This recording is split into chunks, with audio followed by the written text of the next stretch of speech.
the craziest story of all is a story that sneaked past me. But this is why I encourage you to have a broad group of sources for information. And the information that I get from people like Gabriella Hoffman, it's just priceless. And in this case, it's not just priceless, it's crazy and it's hilarious and it's scary because I guess now potatoes can change their designation. I don't get it. Gabriella Hoffman, thank you for jumping and making room for us today. Welcome. Thank you for having me, Mike, and we'll try to make sense of this interesting development that is panning out from the USDA together. You put air quotes around the word interesting, didn't you? I did, yes. Because so this is, yeah. Yeah, go ahead. Explain the insanity that's coming out of this move by the Biden administration. This is deriving from a committee called the 2025 Dietary Guidelines Advisory Committee. Sounds extremely Orwellian. And I was made aware of this watching Fox News earlier today. Dana Perino had mentioned this, so I wanted to do some digging. I saw there were some letters from bipartisan members of the Senate saying, whoa, USDA Health and Human Services, what are you doing changing the definition of potatoes from a vegetable to a grain? And they explained that when you do that, you reduce the value of potatoes because they contain nutrients. Grains, as they argue in their letter, don't have that same nutritional value. And this is par for the course for the administration, this administration that can't define what a woman is. So the definition of a potato can be equally up for discussion too. But in all seriousness, this has a lot of implications and really is kind of part of a bigger framework of what they're trying to do to regulate certain things to the strictest of levels, whether it's your choice of vehicle for so-called emissions reduction purposes, or the type of meat you eat, or even how potatoes are even identified. So this falls into the framework of what we're seeing, regulatory fiat that is coming from the Biden administration. And you look to see what this goal of the committee is. It's to advance so-called health equity, considering socioeconomic status, race, ethnicity, culture. And that really isn't what should be going into nutritional value. It should be obviously a food pyramid or recommendations that actually encourage healthy habits without being dictates or mandates. But this is the same type of government we're seeing where the food pyramid says you have to be eating cereal for dinner and have other unhealthy habits. And you just kind of comb through to see who's serving on this. There are some kind of questionable characters who are advising this committee. And you have to see the disclosures of what are the organizations, non-governmental organizations, private companies, governmental organizations that are funding this or that have funded some of these advisory members. You have Beyond Meat, a fake meat company, which is being touted as an answer to carbon-emitting beef production outfits. And actually, the company is not very profitable. No one really likes this fake meat that has 20-some-odd questionable ingredients, very questionably healthy for you. You have the Rockefeller Foundation, a big progressive outlet. You have some other organizations that have funded the implementation of Obamacare, the World Health Organization. So listeners have to be very wary of what this committee is proposing, and the fact that they're starting with potatoes is extremely alarming.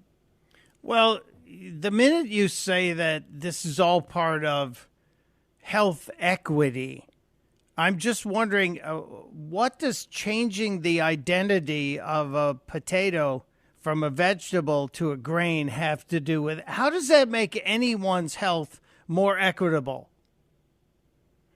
It doesn't, because if you consume too much starch, it can have very bad effects on you. You have to be very careful about how you go about eating potatoes. And my family's from Eastern Europe, so potatoes are a big staple of our diet. And we know how to eat them and prepare them well, but is it potatoes in the form of potato chips or is it mashed potatoes? What are they going to be encouraging if they switch the label from a vegetable to a grain? Because grains can be understandably more unhealthy for you than vegetables. And people should have a balanced diet, of course, but it shouldn't be coming from the government telling you to do this. It's just common sense, balancing meat consumption with vegetables. And there are many ways you can eat potatoes, but by labeling it like this, as that letter said that I mentioned earlier, you really are downplaying kind of the value of potatoes, redefining them, reclassifying them in a way that makes no sense. You don't need to be a nutritionist to know that a potato is a vegetable. It's just common sense. You talk to any farmer who raises potatoes, oh gosh, what will be the implications for their business operations when it's going to be classified something else? So there are so many things for consumers, producers, those who, sell potato derivatives. It's going to have negative implications with what they're trying to do, and it's not going to encourage more healthy eating habits.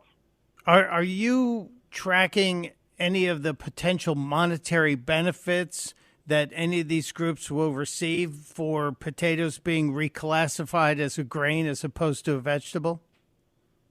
I haven't looked into those financial specifics yet because this is actually a little departure from my energy and conservation work, but this certainly will probably go back to the climate. This is part of this ESG DEI complex. So there's definitely going to be something I'm going to look out for more so in that angle. And certainly there's going to be some financial statements to comb through and see. But you just take a look at some of these advisory committee members and you definitely see a lot of conflicts of interest. You see a lot of endorsements, even through retweets of the vice chair, for example, who is listed on this committee. She supports keeping food stamps in perpetuity with no work requirements attached to them. So they're pretty clear about where they stand. Some of their statements are not overt, but they do support continually having food stamps without any accountability, for instance, and may support some other type of very controversial things like health equity. I've seen this reiteration of health equity with some of these committee members too, and that can mean anything.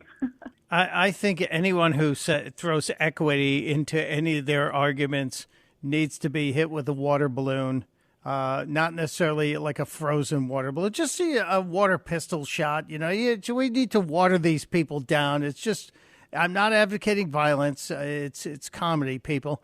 But Gabriella Hoffman is explaining this madness that the Biden administration is looking into reclassifying potatoes from a vegetable to a grain. And I'm old enough to remember this, Gabriella. You're not. When Ronald Reagan was president, the Democrats went absolutely bat crap crazy because there was an effort to say that ketchup was a vegetable so that kids would get credit for eating a vegetable at school while they were dipping their French fries into ketchup. And we conservatives were mocked endlessly forever and ever and ever.